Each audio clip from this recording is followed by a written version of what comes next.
So the Romanians have taken over the Dubai Duty-Free Tennis Championships. Deservedly so. Unbelievable tennis. Well done, Halle.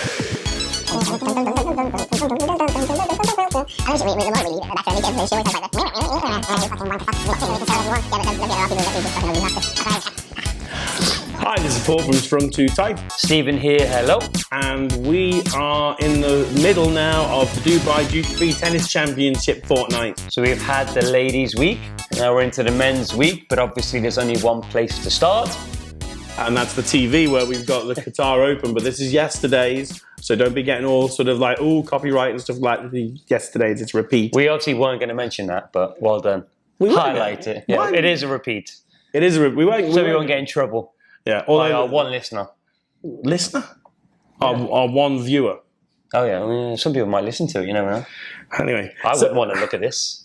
So we had Simona Halep playing unquestionably two of the best matches of the year so far. Well, Sabalenka and...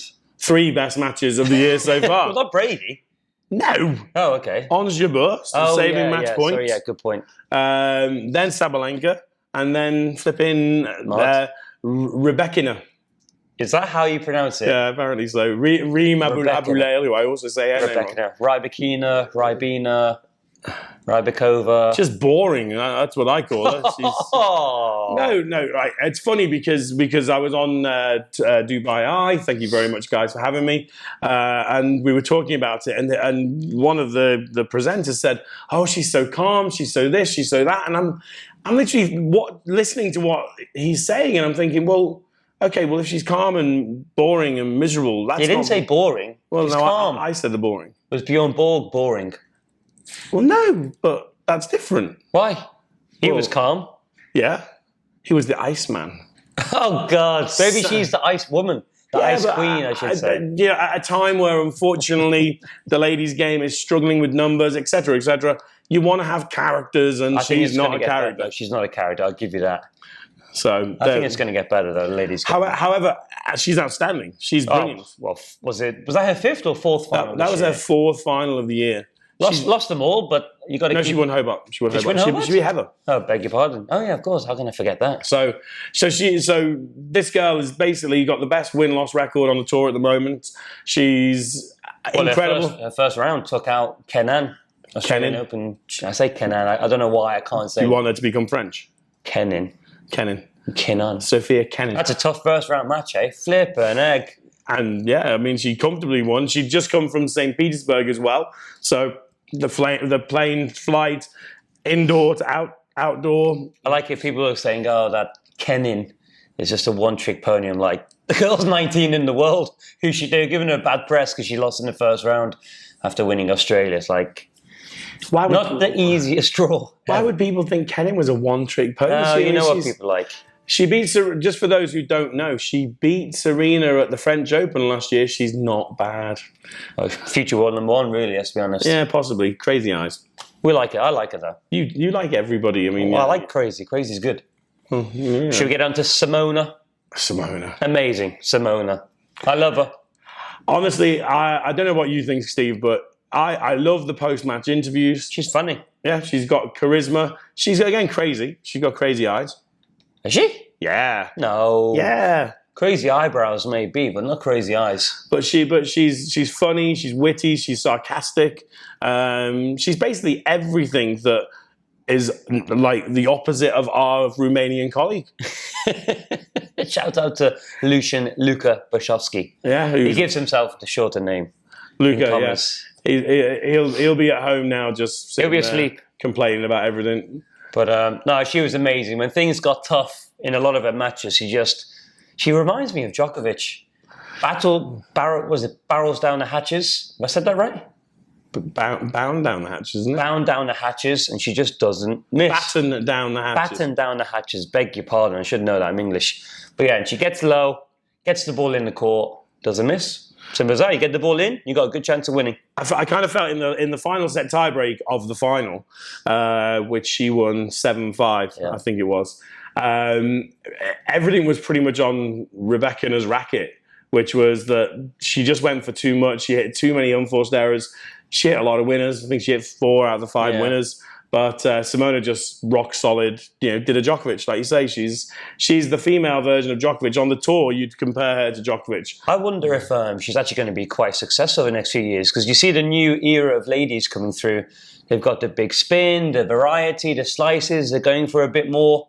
I wonder if, because she's not that and literally can be a brick wall, I might play into her hand. Oh, so we're moving out to the era of just hard, flat, let's be honest, boring tennis. A lot of mistakes. Hopefully we're moving into using more than just the singles court, trying to get the people outside the court. We've spoken about it quite a lot. Coming to the net. I felt that was one of Rebekina's problems, that she seems great to the net, and she's got good hands, great hands, in fact, but didn't really use it. Yeah, she didn't get Halep off the baseline, which... where she wants to be. Yeah, I mean, Halep was literally setting up a 10. She had the fire, everything there. She was going to stay there all night and love it. Yeah, she's so solid. Any other things that you want to take out of the WTA week? I mean, we always say this every year. I hate being negative. I'm pretty positive. It's always sad when we go and we see half-empty stadiums. I didn't know if I was going to say this, but surely the WTA and the DDF can do a little bit more in. For example, it was half-term here in Dubai. Let the under-12s in for free. Let them go in for free. Try and get a few more people into the stadium. Obviously, you own everything that's around the stadium. So if you're worried about business side, that's the way of doing it. But yeah, I just think the half-term week and the WTA event they could have filled it up a lot more. And it's a shame because the tennis is good. I'm actually, I think, more excited about the ladies' week than I am the men's week. I disagree with that last bit for me. I mean, I obviously prefer the men's week. I say obviously because of our association with Jules. I mean, it's not just Jules, it's Neil, it's I'm going to watch Jamie. him today. Who are we going to support if they play each other? Well, they're not going to play each other, are they? So let's be honest. Why? Oh, mind you, if they both win their first rounds, they're going to play each other. Okay, well, but even Joe Salisbury and I have been in communication, helping Joe out with his strings. No, getting back to the root of the problem, I think that for us, it's the school holidays during the WTA week, as Steve mentioned. So there are certain schools that are in, and I just feel that they should be organising more school trips. Yeah. Get the kids coming to the earlier matches, and the teachers love a day off here. Well, yeah, any excuse to get out of school. Kick them out before the evening match. That's the problem. I think they feel that logistically they can't get rid of the people, and yes, we do have those people who are like, oh, I'm going to stay and I'm going to literally sit in my seat and I'm not going to move, and no one's going to move me.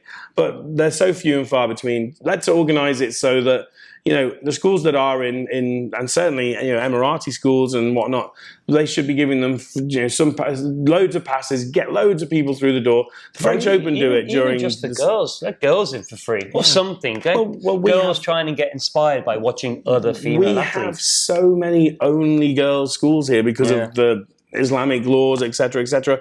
I mean, don't get me wrong, most of the schools are mixed, but there's so many that they could do something with. So I don't know. Steve and I could probably rip each other's heads off with. We get in trouble as well. We get in trouble. Yeah, we would. If I said really what I wanted to say. Yeah, unfortunately, and we know I get myself in trouble all the time. But never say anything. Oh yeah, right. Should we start with the other big news before the men's week? Yeah, Mr. Roger Federer will not be joining us with an ingrown toenail. Now, if you've noticed in all the interviews with a lot of professionals, this has come as a surprise that he is injured and had a knee operation. He's not injured. Yeah, I know he's not injured. He's protecting his brand because he should have lost to Millman and Tennis Sangren, two fantastic tennis players in Australia. So he was lucky to get through that. I think this is them being clever. It's his final year. I'm sure of it. It is his final year. He's having an operation at 38. You said he's not injured. Well, that's what he's claiming. You just said he's not injured. No, I don't think he is injured. Now you say he's having an operation. That's what he's saying, but I don't think. Do you mean the game operation, or do you mean? No. Okay. He's just protecting his brand. If he starts losing to all of these people and he dwindles down the rankings, he's going to tarnish his whole career. So I think he's just going to play Wimbledon, Olympics, couple of thousands. Laver Cup, he's done after the Laver Cup. That's my prediction. Okay. I don't think he's injured at all. He says he's coming back at the grass. If you have a knee operation, you don't know what date you're coming back. It's like when you go and like visit your son. And I've had I've had knee operations. You don't put a date on when you're returning. Yeah, I mean, when somebody's sick, how can you know? Like, how can you know? You can't predict what's going to happen. It's something in that for me. I think he's lying, basically. Okay, I don't agree with Steve. I do think there's something. I just think it's keyhole surgery, which I think most people have at some point, especially when you're as fat as me. But he's going to do Halle. He's going to do Wimbledon. He wants to do Tokyo. This whole Uniqlo thing has been around Tokyo. I mean, he's going to get built up so much. He'll be the face of the Olympics for sure. Yeah, absolutely. So I think I'm a little less negative about Steve about it, because the other side of the coin is I don't care. I don't think it's negative. He's probably being sensible. Yeah, he's not. He ain't going to win Miami and all that lot. And I mean, he could have possibly won this with no Djokovic, but if Djokovic is going to play, And I would like to mention I've been saying since the Australian Open that one of Federer and Djokovic ain't coming. I got that one right. We sort of knew one wasn't coming. I think Federer's on the grass now. Well, he knows Wimbledon is his only chance. He's on the grass sunbathing. No. I saw him walking around in the Dubai Mall the other day, having a hot dog. It was him, I'm sure of it. He'll be on the grass practicing now because he knows Wimbledon is his only chance of getting another Grand Slam. It's as simple as that. He wants the Olympics. He's got a gold medal in the Olympics. He's got a doubles gold medal. He ain't winning the Olympics. I mean, he's not winning another tournament ever again. Oh. Unless he plays a Mickey Mouse one, like Basel. Oh. He ain't winning. And Federer's my hero. He ain't winning again. He ain't winning again. I want to stop the camera. That you get out. He's not. What's he going to win? Well, I don't. Basel, Halle. No, not happening. Oh. Not unless they keep fixing the draws like they normally do. Maybe, but Federer's not winning a tournament again, and I hope I'm wrong. I really hope I'm wrong. He just needs to go and do some Mickey Mouse tournaments, but they don't even count. It's got to be 500. Jimmy Connors' record at half of his Mickey Mouse tournament. Exactly. I mean, God, I think he entered a tournament with his son, his dad, his sister, and everything. I think he's done. I think he's done. How can you say he just got to the semi-finals of the Australian Open at 38 years old? Okay, he's got something still to offer. Yeah, just not for 7 matches. He's so bad. No, the Olympics is not 7 matches. Wimbledon, yeah, it is. Fair enough. But you're so full of it. Federer, I'm disappointed in you. Yeah, whatever. So we also have Acapulco happening at the moment. A brilliant tournament.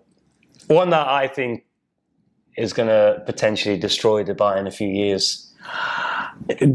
Please, if you get a chance, look at the draw and look at the social media activities that are going on and stuff like that. It's the whites for the party, the players' party. They all had to wear white. It looked great. You see that? Yeah, I apologize because what I'm going to say is going to get me in trouble again. But sometimes you can't just do the same thing over and over and over and over and over again. Expect the next star to just come through. It doesn't work like that. You've got to upgrade. You've got to do a lot more, and you've got to change things up a little bit. And it's something that I'm really frustrated with in terms of just here in general is that people just get set in their ways, and people think, oh well, we've done it like that for 20 years. Yeah. So times are changing. Doesn't make it right. Things change, and Acapulco. I'm so impressed with what I'm seeing. Yeah. It really is. It's excellent. And Nadal, teams, Zverev, Kyrgios. Everybody. Although it seemed like all the best doubles players came in. Yeah. Well, I think there's maybe the prize money is still a little bit better. We are a little bit. Yeah, I think we are a little bit more. But obviously, the top players don't need the prize money. So obviously, the thing with Acapulco is the next 2 big events are Indian Wells and Miami. So if you don't need to travel. What's a 32-hour round trip? Do you know the one that amazed me, Steve, is Nishioka. Oh, yeah. Nishioka plays Delray Beach. He's gets to the final. Miles in there. Maybe people would know me as Nishioka, not Nishikori, because he said that in the final. What was that? Just doing Nishioka, not literally. Oh God, edit that one. That's right. Yeah, it's fine. He's coming here. I want to watch him play because I love the way he plays. Yeah. He's brilliant to watch. And then he's going back to Indian Wells. Why not just do Acapulco? I know. Yeah, maybe. Yeah, who knows? Doesn't make any sense. But that's what I mean. I think a surprise money maybe is a little bit better. We seem to get a couple of top players and then more of the 20s, 30s, 40s, which I don't mind. But for the casual fan, they ain't coming out. Federer pulled out. I know you've been inundated with messages of people trying to get rid of the tickets. It's like there is still a tournament going on with Djokovic, lest we forget, Tsitsipas is world number one. Tsitsipas, Monfils, fantastic to watch. The tennis doesn't stop just because Federer's here, and I worry that when Federer does retire, if it's this year or next, let's say next at the very last, what are they going to do? How are they going to attract those players from Acapulco here? I don't know. I don't know. I mean, I still believe that the long-term plan is that they want the Masters here. Yeah, but it's not here permanently, though, is it? Yeah, but you can get a good 5-10-year contract out of it. So yeah, maybe. With the Coca-Cola Arena opening up across the road, I think they could easily do it. I think it's an 18,000-seater stadium. Oh, and fill out arena, sorry. But then again, would it fill out? Yeah, but with the Masters, it would. That's the difference. But you still think with the Masters, it would fill out 18,000 people to a tennis? I don't know. I actually don't know. Yeah, I mean, we're going to the tennis tomorrow. Djokovic is playing in the evening. Now, we know it's sold out. I'm so intrigued to see if it's full. Yeah. Yesterday they had Malik Jaziri playing against Djokovic, and it looked pretty full. Yeah, I didn't only saw some highlights, so I don't know. He looked quite good, Djoko, didn't he? He looked very impressive indeed. He's going to walk this. I mean, he should really walk. Hopefully, Kashanov can take him out in the next round. Our mate Kashanov. Cheering for him. Trains with us over in Habtoor. I think Monfils is the guy coming in with. Rublev is the dark horse. Well, you've got Rublev, Tsitsipas, and Monfils. They're all kind of the big form players. Yeah, and Djokovic as well. So Djokovic still hasn't lost this season. So we talk about Acapulco, but actually the four form players are here in Dubai. Okay, but who would you rather watch? Nadal and Kyrgios. Team. I like watching Team. But I don't know why Team doesn't come here. Too fast? The courts? Swings too big? One of the fastest on the tour here in Dubai, if you didn't know. So I don't think, But it saves 30 hours of travelling, doesn't it? Let's be honest. Acapulco. You can get Mexican here as well, Get Mexican food here. We have avocados. We have tacos. Oh, We even have a cheesecake factory. Multiple cheesecake factories. Do we? Yeah. 2. Yeah, 2. 3. 10. 4. Maybe. I don't know. Loads, probably. JBR. Many. So what else can we discuss then, Steve? I think obviously went over the Simona Halep. Well done. Talk a bit about the ladies' doubles. No. Can we? I know Mladenovic went back to world number one. I'm out. That's all I know.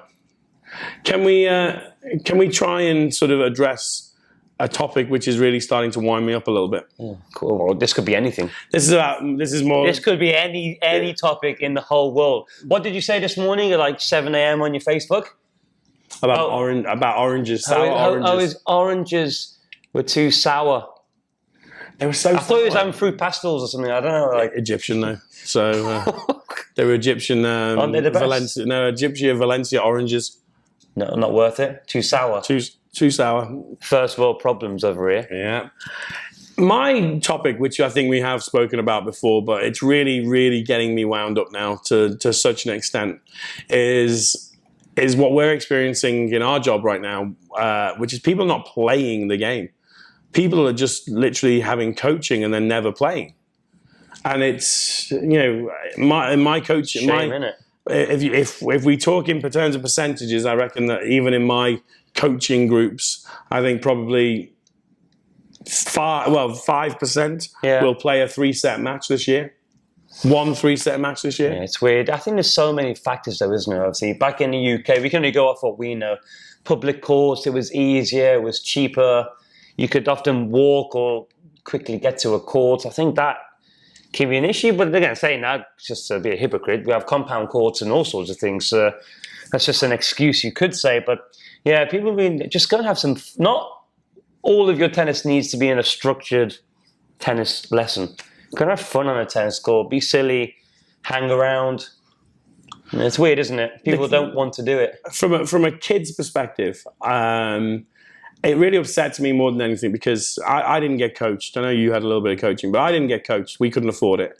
And I learned from playing matches and having to sort of learn and watch the pros, the Stefan Edbergs of this world at the time, the Samprases. You know, I mean, I tried to model my serve on Edberg and Sampras, you know, between the two of them. How'd that go for you? My serve's beautiful, and you know it is. I'm not saying it's a great serve, but it's beautiful. You have got a good serve. But yeah, it's you know, you see these kids and they're just coming to coaching, and we can talk about whether or not we make it fun, etc. And we organize games within the session. Yeah, but it's not the same. It's not the same. And when you look at different sports, like I've got people who. Sorry, Steve. I've got people who play golf.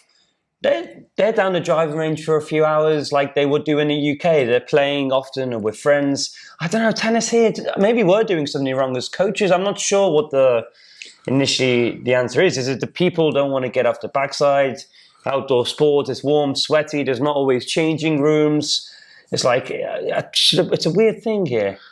I mean, the changing room thing I can kind of understand because you go to these compound courts or park courts and there's nothing. Yeah, so if you need to pee, you're screwed. Oh yeah, you can't go in the bushes here. Let me tell you that. Yeah, you probably would. Yeah, I probably would anyway. But I just come back to the whole. Yeah, if you have to break down a rounded development of any sport, there would always be some form of competition. If you play football. If you're coached to football, you're expected to play matches, and kids play matches. And adults, kids and adults train for football and they play matches. Swimming, they do swimming galas, netball, loads of golf. Matches, right? But for some reason in tennis, and I still stand by this, and people will get wound up that I say it, but you know, before people jump down my throat, just have a watch, see for yourself. It's the trophy kids situation. That they're looking that too many people look at their kids, and if they see their kids not succeeding or not winning tournaments, they consider it failure. And you and I both know it's not failure. Nope. But the narrative of it is that when they're competing, that you know, if there's a tournament, one person wins generally. And then we have all this, like, you know, everyone should get a certificate, right? Which I don't agree with. But at the end of the day, it shouldn't be. There should be so many things happening which are not even for anything other than just the love of the sport. Just playing. And this is where, again, parents get this horrifically wrong, okay? And what they need to do is they need to test this with their kids and just see how many of them would actually organize to play themselves without mum and dad there, etc. You know, throw a ball with your kid. Yeah, I mean, just do, you know, for the young ones, the little ones. We always talk. I mean, you know, Steve and I have a very similar work ethic with regards to working with the younger ones and stuff, and that is that the priority is fun. Yeah. If you don't like it, tough. Stop working with us then. I don't mind. It's my choice. It's the way I believe is right. Had a 4-year-old boy came for his first lesson yesterday. The parents want him to be a future champion. First ever lesson. That's what they told me.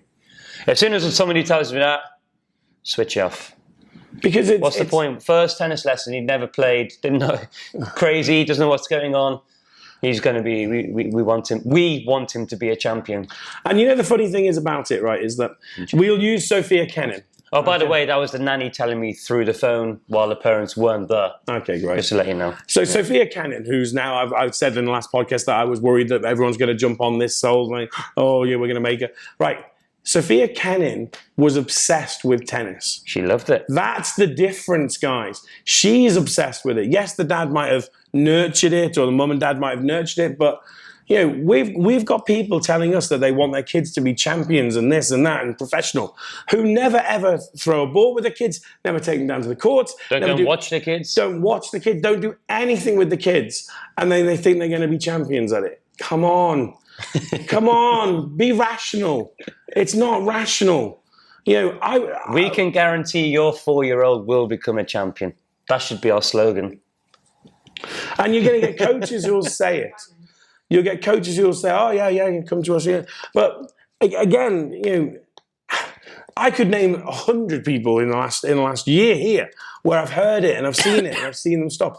It's got just please, let's nurture the enjoyment. Kids should be, even our rising stars, which we've talked about a lot. We keep on saying that we want to try and do some more competition with them, etc., etc.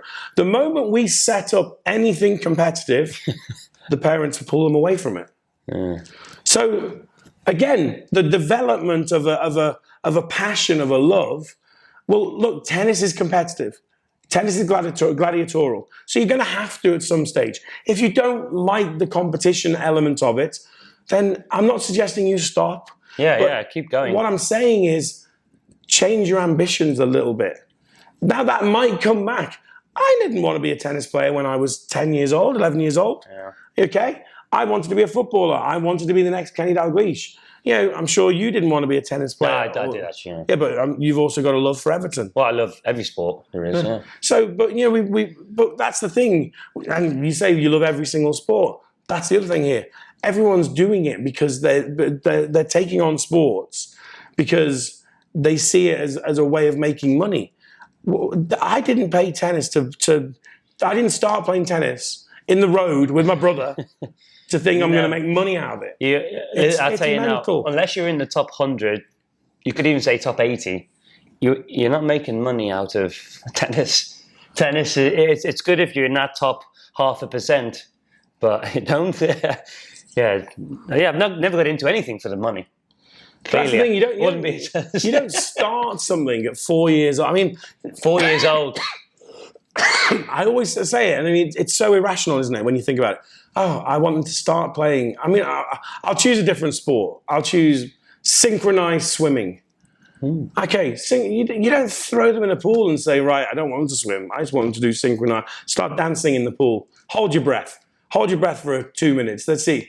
It's irrational. Roger Federer wants to be a footballer.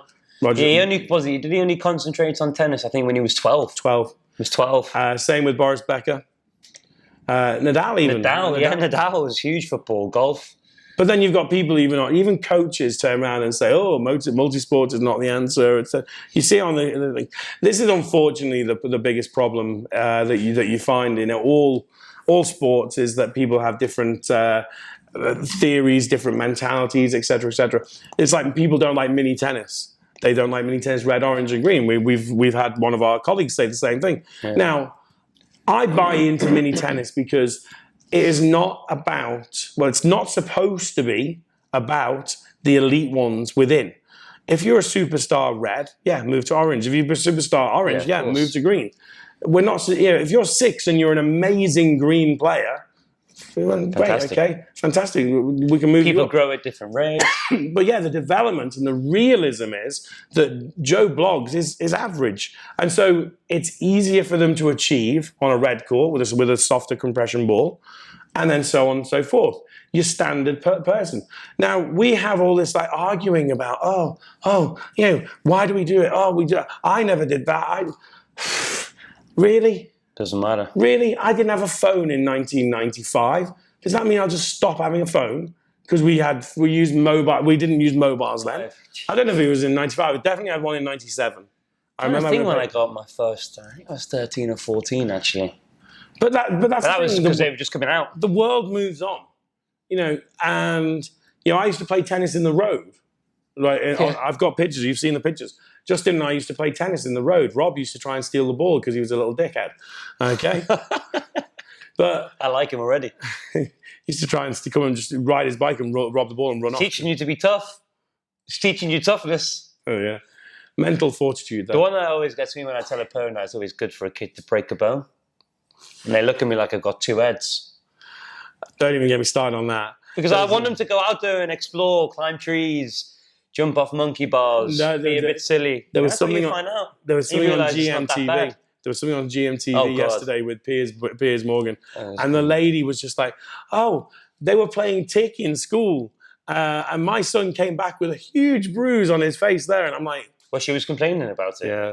Piers Morgan was going crazy. And I think he's a complete arsehole. But he gets it. He is right. I mean, he's trying a few things, This whole gender thing now where you've got to have 100 different types of genders, apparently. Yeah. I'm not saying anything. I'm so not sure what you are. I am sure what you are, but... Can't say that on radio. Why do I keep saying radio? It's because you're on the radio, that's why. Yeah, and I'll be again on the radio this Saturday and As Friday. will I. Well, probably not. Go on the Arabic radio. You have got Dubai Sports Arabic. You've got more of a face on the radio than me. I have not. You've got a life for radio. I was made for TV. Yeah, the camera loves me, clearly. Anyway, I'd love people to comment. They won't. I mean, Beer might, but then Beer's the only person who ever watches this. I'm Steffi. Thanks to Steffi. Thanks for the comments that last time. She was like, "Yay, you guys are back." Good luck in Austria. I know you're in Austria right now. So, a nice little tour. I think you made a great decision to not balk it this year and actually go and compete and do it. Although I still think you should have been given a wild card, but let's not go into that. You definitely would have done better given a wild card. You'd have got a damn sight more than 8 points. Surely next year. And one of them was a double false, so it's actually only 7. 7 points. I think Steffi. I've got one of those points on video. I feel quite privileged. I'm going to send it to her. Steffi would have got more than 7 points in a set. Again, especially against Gabby Dabrowski. So. Oh God, you named her. Oh no, I did, didn't I? Oops. Oh well. I didn't name Gabby. Gabby Dabrowski's fine. Well, they're obviously going to work out who played her. Who's going to look back? No one's going to give to. They were slating the fact they were on the talk, the tennis talk pods forums. Thank you, Steve. They were slating the fact that they gave Tsitsipas's brother a wild card in the qualies here. I didn't see a problem in that. Well, and I heard about the problem was Djokovic wasn't allowed to play with Troitsky in the doubles. It became an issue. Huh? Heard some unusual things. It's interesting. I'm just seeing a post now about how he's very happy to play with the Croatian Marin Cilic. And the Serbian is very happy to play with the Croatian. Are you like 20 years out of date or something? No, I'm just saying he didn't want to play with him. They get on now. Of course, whatever. I like Germans. Well, so do I. Well, there you go. Anyway, should we wrap it up there? Yes, we rambled on quite. We kind of bounced from topic to topic. We do need to do another one. Maybe at the end of this week, maybe on Saturday. Yeah.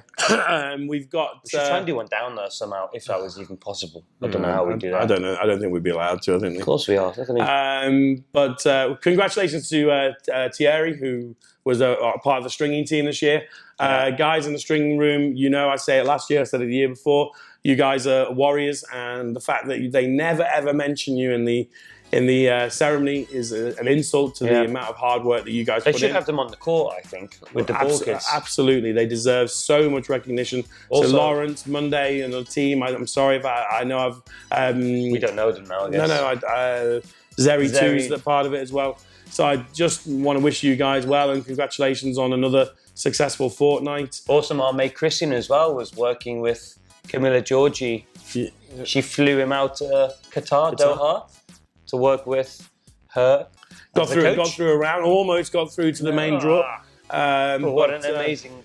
How cool is that? Yeah, Christian now can add that to his illustrious CV that he has. Now he's got to come back to us. Yeah, now he can come around to my house. Quite the shock. Yeah. But he's now worked with Venus. He's worked with Osaka. He's worked with so many. Yeah, he's worked with so many players now, and now we can actually say that he's been a coach of. Well, it seems, hopefully, touch wood, he might be getting a call up for the UK stretcher tournaments, including Japan, Wimbledon and Japan, the Olympics, and Tokyo. So I said, if he needs a bag carrier, or I'd go to Japan. I'd like to go to Japan. Well, not right now though. I'm not giving away any information. Yeah. Sorry. Thank you very much. Did you just do a Nazi? No, I waved. Okay. It might not even be in camera. Is my hand in there? I don't know. Sorry. Yeah. I was trying to put it. Pretty sure we're not allowed to do that, Steve. Anyway, so mine was innocent. We're at the tennis tomorrow. All of us. We're all going to go and have a drink at Irish Village. With come catch up. We'll stick you on our Instagram if you come say hello. Yeah. if anyone says the word strung too tight to me or Steve, you will get a massive shout out on the radio. On the radio as and well the podcast. as strung too tight. Well, I don't really get much of a say in the radio. It's sort of I'm slapped if I do not You're not allowed to plug. I get shouted at if I like say things that I shouldn't say. Right, get me on for 10 minutes and I'll say everything. I don't care. This is why I don't let him on. Thank you very much, guys. But good luck, Jules. Good luck, Horia. Hopefully you can get through this really nightmare first round match. Let's see. Man, it's the Germans. Take care, guys. Bye.